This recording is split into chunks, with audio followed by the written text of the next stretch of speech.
12시 많은 참여 바랍니다.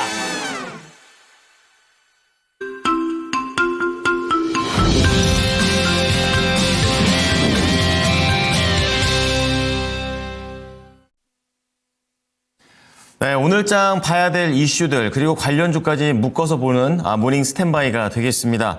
자, 미국장의 지수가 추가 상승이 좀 애매한 가운데 국내장에서의 움직임을 어떻게 가져가야 될지 이분과 이야기를 나눠보겠습니다. 퍼스트 프라임 리서치의 손여로 팀장입니다. 팀장님, 안녕하세요. 네, 안녕하십니까. 네. 자, 미국장에서는 결국에 시간 외에 또 엔비디아 실적 발표가 나오고 있고 또 미국에서는 내부적으로 또 관세에 대한 얘기들이 많이 나오게 되면서 국내뿐만이 아니라 전 세계 글로벌 증시가 이 부분에 영향을 받고 있는 그런 상황입니다.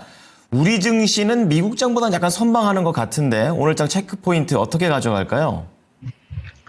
네, 오늘의 한 줄 평을 국내 시장이 뉴욕 시장보다 강한 것 같다라고 좀 지어봤습니다. 사실이죠. 근데 사실은 이제 한 달 전이나 두 달 전으로 갔을 때 저는 이런 이야기를 드린 적이 있었습니다.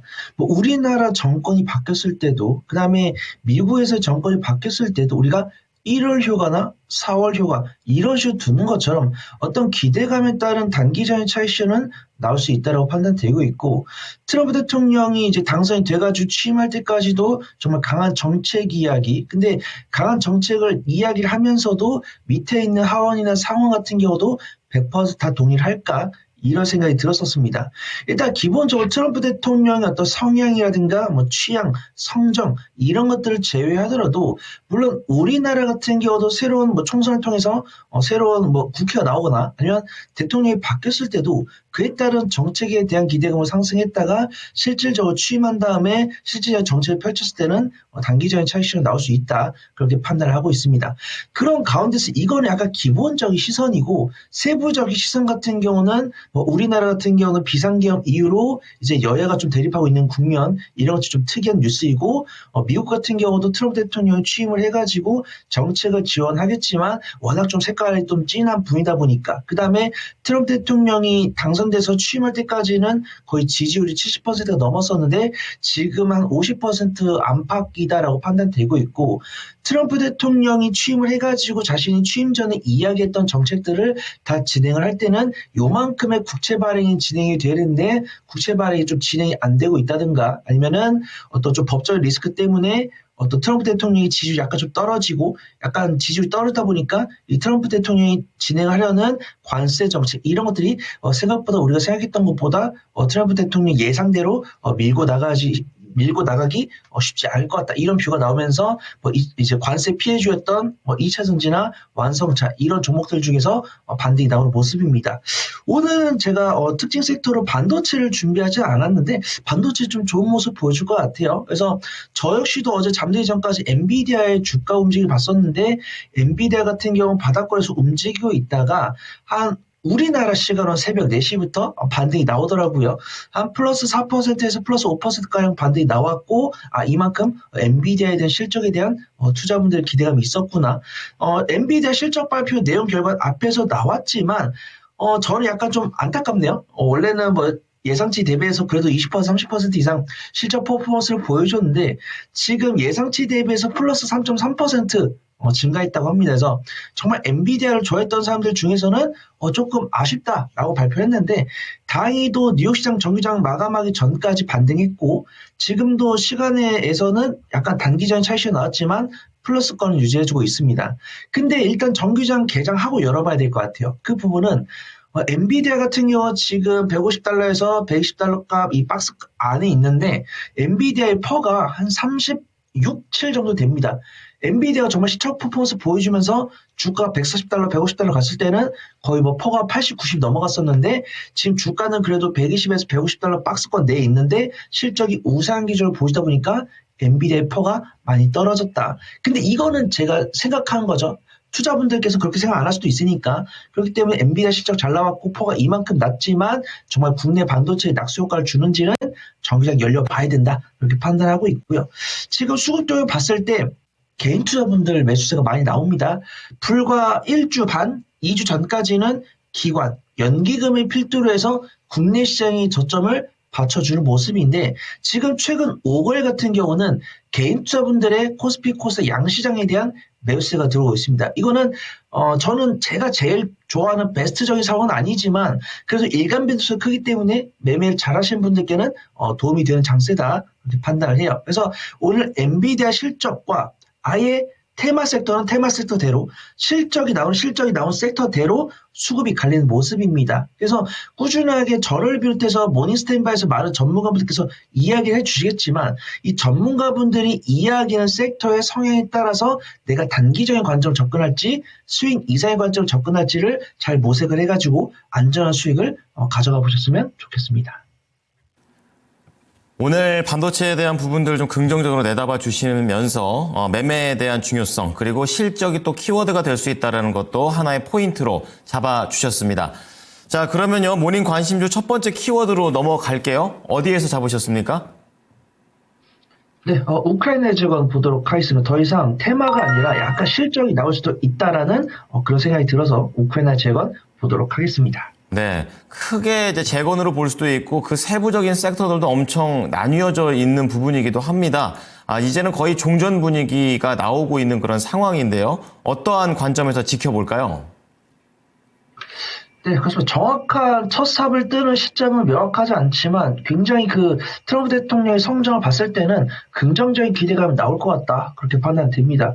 우선 트럼프 대통령이 이제 취임하기 전부터도 우크라이나 재건이랑 이스라엘 하마스는 자신이 평화를 좀 끝맺음하겠다. 이런 이야기를 했어요.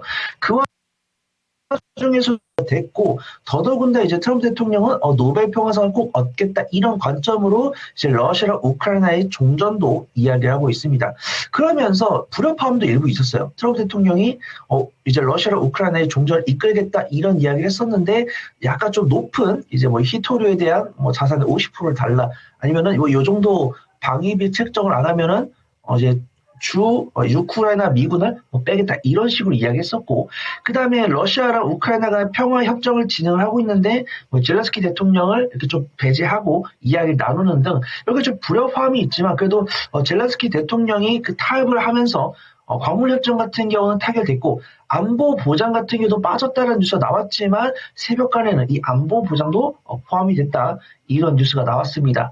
그렇기 때문에 가장 중요한 것은 우크라이나 재건이 언제 진행될 것이고 이제 진행되냐 안 되냐는 떠나서 진행이 될 건데 어느 시점에 진행이 될 건데 어느 국가, 어느 기업이 참여하는지 그 부분이 중요할 것 같습니다.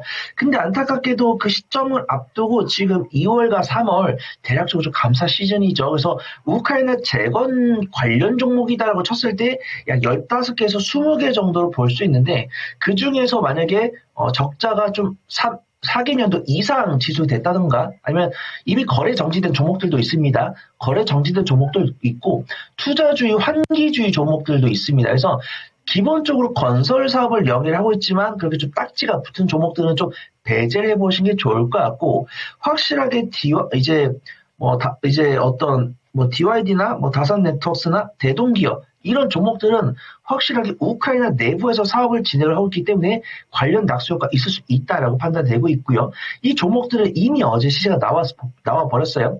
근데 종목들을 잘 찾아보면은 이 우크라이나뿐만 아니라 유럽이라든가 미국 등지에서 산업을 진행을 하고 있는 종목들이 있습니다. 그래서 연관성을 판단해서 내가 이제 매매 관점으로 접근을 하되 이 종목에 대한 재무적인 안정성은 반드시 좀 평가를 해봐야 된다. 판단됩니다.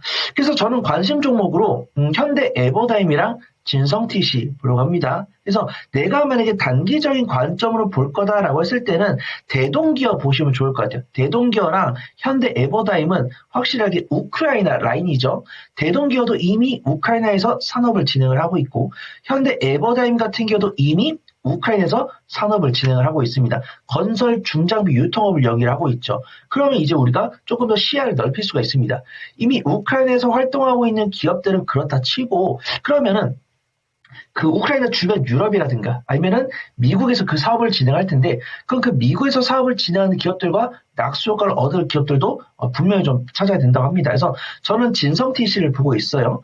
진성TC 같은 경우는 건설 중장비에 들어가는 무한 궤도를 받쳐주는 하부 주행체인데 미국의 대표적인 건설기계 기업인 캐터필러에 들어가는 이제 하부 주행체를 진성 TC가 납품을 하고 있기 때문에 진성 TC를 보면 좋을 것 같고, 내가 단기적인 변동성을 선호하지 않는다고 했을 때는 H현대건설기계도 볼 수 있으니까, 내가 만약에 우크라이나 내부에 초점을 맞추겠다라고 했을 때는 대동기어랑 현대 에버다임, 난 우크라이나 말고 이제 그 뒤로 쫓아올 미국에 관심을 두겠다라고 했을 때는 진성 TC랑 H현대건설기계 볼 수 있다. 그렇게 말씀을 드리도록 하겠습니다. 재건과 관련해서 단기적인 관점 그리고 미국의 낙수 효과 관점에서 두 종목씩 말씀해 주셨습니다. 자, 그럼 두 번째 키워드 넘어가겠습니다. 어떤 건가요? 네, 조금 의아하지만 제약바이오 관련 종목들이 강세를 보이고 있고 그에 밑바탕되는 이론들 나오고 있습니다. 제약바이오 보도록 하겠습니다. 네. 자, 제약바이오와 관련해서는 뭐 관세도 엮여 있고 또 추가적으로 뭐 글로벌 모멘텀이라든지 이러한 부분들은 크게 보이지 않는 것 같습니다. 어떻게 판단하고 계십니까?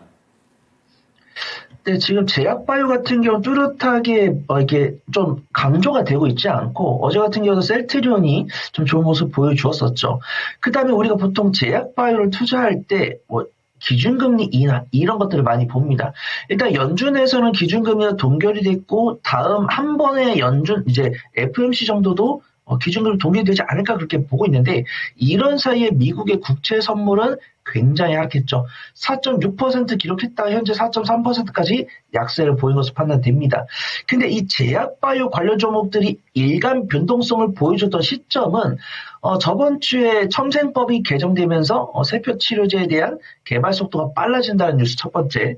그 다음에 우리나라가 미국보다 먼저 이번 주 화요일 날 기준금리를 먼저 선제 인하했죠. 25bp. 그 다음에 이복효 금감원장이 이야기를 들어보니까 경제 투자 포인트를 체크를 하고 우리나라의 예상 GDP가 조금 떨어지기 때문에 미국보다 선제적으로 기준금리를 인하했고 앞으로 한 번에서 두 번 정도는 먼저 미국의 눈치를 안 보고 기준금리 인하할 수 있다. 이런 이야기가 나왔습니다. 근데 그런 이야기 나왔을 때 통상적으로 미국에서 어떤 기준금리 스탠스를 보여주셨는데 국내 제약바이오 기업들이 움직이는 경우가 딱히 없었는데 그런 이야기가 나오면서 국내 제약바이오 기업들이 움직이니까 우리 좀 유심히 봐야 된다. 이렇게 판단하고 있고요. 어제 같은 경우는 셀트리온이 굉장히 좀 좋은 뉴스 보여줬습니다. 사실은 우리가 삼성바이오로직스나 리가켄바이오나 아니면 다른 ADC 기업들 이런 기업들이 먼저 치고 나갈 때 셀트리온은 분명 호실적을 기록을 해주고 있고 실외계열 선행포도 35가 안 되기 때문에 셀트리온을 좀 유심히 봐야 되지 않을까 이렇게 판단하고 있었는데 움직이지 않았기 때문에 강하게 말씀드릴 수가 없었어요. 근데 어제 셀트리온이 만들고 있는 램시마가 국내에서 매출 1조 이상을 돌파하면서 국내 첫 글로벌 블록버스터에 등극이 되면서 셀트리온이 강한 모습 보여주었습니다. 그래서 CMO나 바이오시밀러, 그다음 신약개발 ADC 같은 경우는 삼성 바이오스한테 굉장히 좀 밀려 있었는데 셀트리온이 오랜만에 키를 가져오는 모습입니다. 그래서 제약바이오 관련해서도 권해드릴 수 있는 종목이 너무 많아요. 리가켄바이오라든가 알테오젤이라든가 오스코틱이라든가 이런 종목들도 말씀을 드릴 수 있겠지만 굳이 어제 강세 보여줬던 섹터를 봤을 때는 우선은 CMO, 바이오시밀러 이쪽을 보시면 좋을 것 같습니다.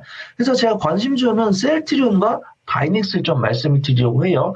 이 종목들 같은 약간 좀 수급 관점으로 말씀을 드리려고 합니다. 셀트리온 같은 경우는 어제 제가 말씀드린 호재성 모멘텀 나오면서 외국의 순매수가 특히 많이 들어왔어요. 그 다음에 쌍바닥권에서 플러스 6%, 플러스 7%가량 상승 나왔기 때문에 오늘 시초가로 공략을 해보기보다는 분할 매수해 보는 게 좋다라고 판단하고 있고요. 셀트리온이 강세를 보였을 때 뒤쫓아가는 종목이 있습니다. 바이넥스죠. 바이넥스 같은 경우는 삼성 바이오로직스랑 셀트리온에서 소화하지 못하는 물량에 대해서는 위탁 생산을 진행을 해주는 CMO 기업이다. 이렇게 보시면 좋을 것 같고요. 증권사 리포트가 나오고 있습니다. 바이넥스 같은 경우는 삼성 바이오로직스랑 셀트리온과 협력해서 CMO 사업을 연계하면서도 최근 10년간의 매출이 꾸준하게 연평균 11.6% 상승했기 때문에 셀트리온이 강세 보일 때는 그 낙수 효과를 얻을 수 있는 종목이다. 이런 평가 있습니다. 그래서 분할 매수를 잘 하시는 분들은 셀트리온 보시면 좋을 것 같고 바이넥스 같은 경우는 어제는 기관 순매수 들었지만 외국인의 일부 단기 차익이 나왔기 때문에 바이넥스 같은 경우는 관심 종목이 넣어놓으셨다가 오늘 오후에 공략을 해보시면 좋을 것 같다. 그렇게 판단돼서 소개해 드리도록 하겠습니다. 네, 오전과 오후로 나눠서 구체적인 종목들 그리고 투자 전략까지 들어봤습니다. 자, 그렇다면 마지막으로 관심주 더 들어보겠습니다. 어떤 거 보고 계십니까? 네, 굉장히 좀 의미심장하게 보고 있습니다. STO 쪽 이제 갤럭시와 머니트리 보도록 하겠습니다. 네, STO와 관련해서는 화요일 그리고 이제 월요일 이럴 때에 관련된 법안이 무너졌다? 국회를 통과하지 못했다 이런 얘기도 있었고 또 이재명 민주당 대표가 그걸 또 드라이브를 걸겠다. 그 다음에 또 나온 얘기가 되겠죠. 이러한 내용들 어떻게 받아들여야 될까요? 네, 그렇습니다. STO 관련해서 검색했을 때는 일주일에 한 번씩은 나오던 모습이에요. 근데 이재명 당대표의 이 드라이빙이 정말 대단한 것 같다. 그렇게 판단됩니다. 이제 STO 관련 종목들이 어제 오후부터 좀 시세가 붙기 시작했고 시간에서도 그 흐름이 조금 이어지는 모습입니다. 그래서 단기적인 관점으로 접근하기에는 STO 섹터가 괜찮다. 이렇게 판단하고 있고요. 저도 앵커님처럼 STO라고 단어로 검색을 해보면 이번 주 월요일과 화요일 같은 경우는 비트코인 시세가 굉장히 좀 약했습니다. 트럼프 대통령과 연관이 되면서 비트코인 시세가 거의 마이너스 4%, 마이너스 5% 밀리는 상황이었어요. 그런 낙폭을 기록을 하다 보니까 뉴스가 STO 같은 경우 사실은 작년부터 이 법제화를 진행을 하기 위해서 노력을 했었는데 그런 것들이 좀 물거품이 된 것이 아닌가 그런 이야기가 나왔습니다. 근데 이재명 더불어민주당 당대표가 이 STO의 법제화를 위한 회의를 진행을 하겠다 이러면서 일부 고위위원들도 그 참여를 하겠다. 회의에 간담회에 참여하겠다. 이런 뉴스가 나오면서 어제 오후부터 강세를 보였습니다. 그래서 어제 제일 강한 모습 보여줬던 종목 핑거라는 종목이에요.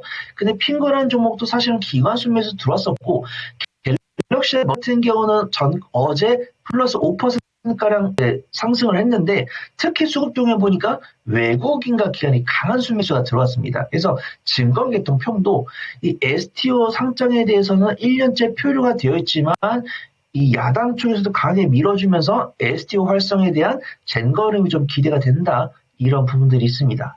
그 와중 속에서도 갤럭시와 머니트리 같은 경우는 작년 영업이익 132억 원을 기록을 하면서 전년 동기 대비 43.1% 영업이익이 향상되는 모습이었고 당기순이익은 흑자로 전환되는 모습입니다. 그러면서 증권사 리포트가 나왔더라고요. 지난해 출시한 머니트리 카드 사업을 통해서 영업이익이 크게 개선됐고 당기순이익은 흑자에 성공했다. 그 다음에 이를 바탕으로 향후 STO 같은 디지털 자산 플랫폼 사업의 확장에 박차를 가할 것이다. 이런 평이 있습니다. 그래서 물론 갤럭시와 머니트리가 아니더라도 다른 STO 관련 종목들을 봤을 때 박스권 하단부에서 이제 막 맥점 잡는 모습이에요. 그래서 단기적인 변동성을 선호하시는 분들은 핑거 이런 종목들을 보시면 좋겠지만 STO가 갓 드라이브를 걸었으면서도 외국인과 기관이 강하게 집중하고 있고 영업이익이라든가 단기수익이 강하게 향상된 종목이 없을까라고 하신 분들은 오늘장 갤럭시와 머니트리 유심히 지켜보시면 좋을 것 같습니다. 네, 자 오늘 손유로 팀장의 종목들이 공개가 됐습니다. 좀 정리를 도와드리겠습니다.